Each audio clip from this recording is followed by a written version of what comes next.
We got another comic coming up. Gonna make you laugh. Promise. He does voiceover work, performs at colleges and clubs all over the place. Give it up for Ron Yavnieli.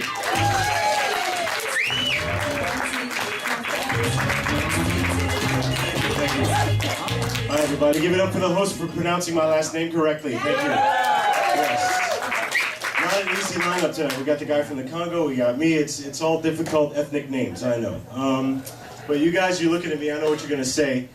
Vince Vaughn, Paul Rodriguez, and Tackleberry from Police Academy. I get it all the time. Could be true. None of those guys will return my phone calls. So guess I'll never know for sure. Thing is, I get told I look like people all the time. I get those three guys mainly, but I also get young Orson Welles. I get thin Rodney Dangerfield, fat Dominic West. He's the guy from The Wire. The guy turns into a roach at the end of Men in Black. Joe Piscopo and Frankenstein, to name a few. But the one I get the most, the one I get at least once a day is Vince Vaughn. And I guess I should be happy about that, right? Because compared to the other guys, compared to a lot of people, he's a handsome Hollywood sex symbol. But I think about it, and it's not really such a compliment after all, because 10 years ago, when he was in Swingers, and he was thin, and he still had all his hair, and he looked, rested, nobody told me I looked like Vince Vaughn. Only in the last 3 or 4 years, since he started getting fat and going bald and drinking too much and looking like he hasn't slept or shaved or showered in a couple of days, that people started telling me that I look like Vince Vaughn. So great, yeah, thanks a lot, lady. You look like Elizabeth Taylor, now. Yeah. Not so nice when someone says it to you, is it? Even though you're just a mic stand, you have no feelings. But, I see, I'm just miming, just pretending there's someone standing here. Just imagine a crying, Elizabeth Taylor-looking lady standing right there, who just had her feelings hurt by me. But yeah, what else can I tell you? Unlike a lot of comedians, I have a day job, and unlike a lot of comedians who have day jobs, actually I have a pretty cool one. I'm an animator. Yeah, I draw cartoons all day. Fans of animation, all right, yeah. You guys ever heard of a little show called SpongeBob SquarePants? I heard of that show too. I watch it on TV frequently, and I send many letters to them asking them to hire me, but so far they haven't gotten back to me, like Vince Vaughn and Paul Rodriguez. But anyway, no, I work on a lot of stuff. I work on commercials and video games and stuff like that. Stuff you might have seen, but it would take too long to describe. But if you guys have ever met any animators other than me, you'll know that for some reason the animation profession attracts two big groups of people. And I don't mean nerds, that's a given. For some reason the animation profession draws a lot of Mormons and Koreans to the job. I don't know why. I can only guess. The Mormons probably, because they were only allowed to watch Disney movies growing up, that's the only entertainment sanctioned in Mormon homes. So they all grew up to be animators. And that theory holds water because they all talk like Jiminy Cricket, They're like, well, golly, I tell you, if you don't accept Joseph Smith as a true prophet and marry 5 women and put on the magic underwear, you'll burn in hell.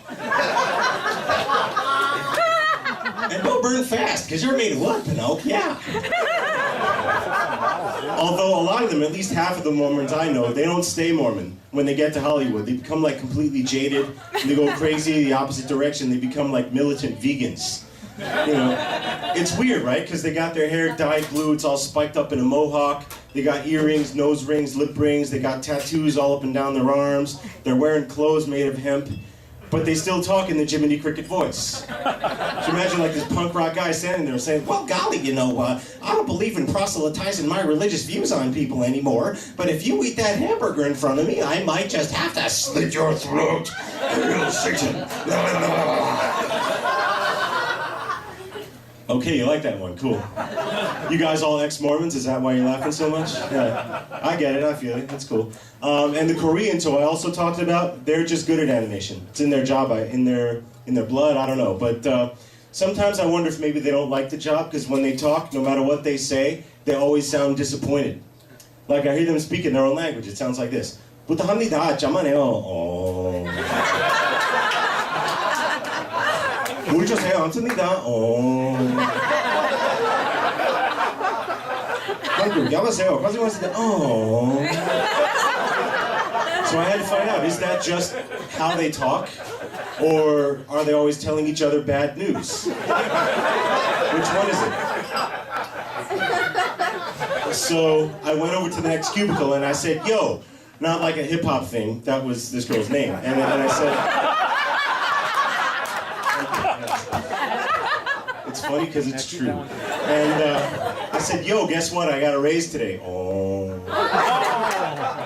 Well, that didn't solve anything. So I tried to decipher the different groans they do, and I think I figured a couple of them out. The main one is this, oh, which sounds like, oh dear, that's terrible. And then this one, slight variation of that, which is, oh, which is, I know something, but I better not tell you, it'll piss you off.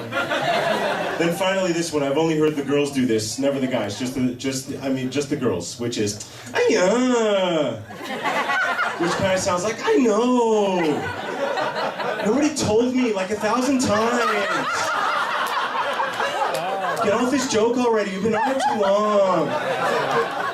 Thing is, you know, I tell that joke and Koreans love it. Koreans love that joke. They always come up to me afterwards like, yeah man, right on, we are very funny. But the thing is, when you tell ethnic jokes, you gotta be careful because the people the joke are about like it, but also the people who hate them like it, you know? And every group has one group who hates them. That's how I found out Japanese people don't like Koreans. Because I had these Koreans come over to me after the show, they're like, yeah man, very funny. And this other guy comes over and is like, I like a Korean joke.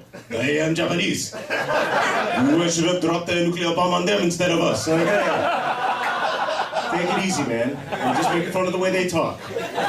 But that's how I can tell them apart, because like Koreans sound disappointed, Japanese people always sound like they're revving an engine, you know, like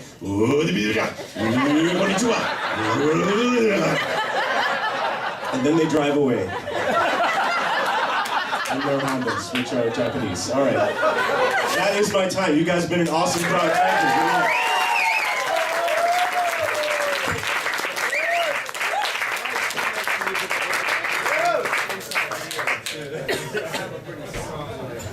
I'm over here now. Here we go for Ron. No, I fucked up. Yavnieli. God.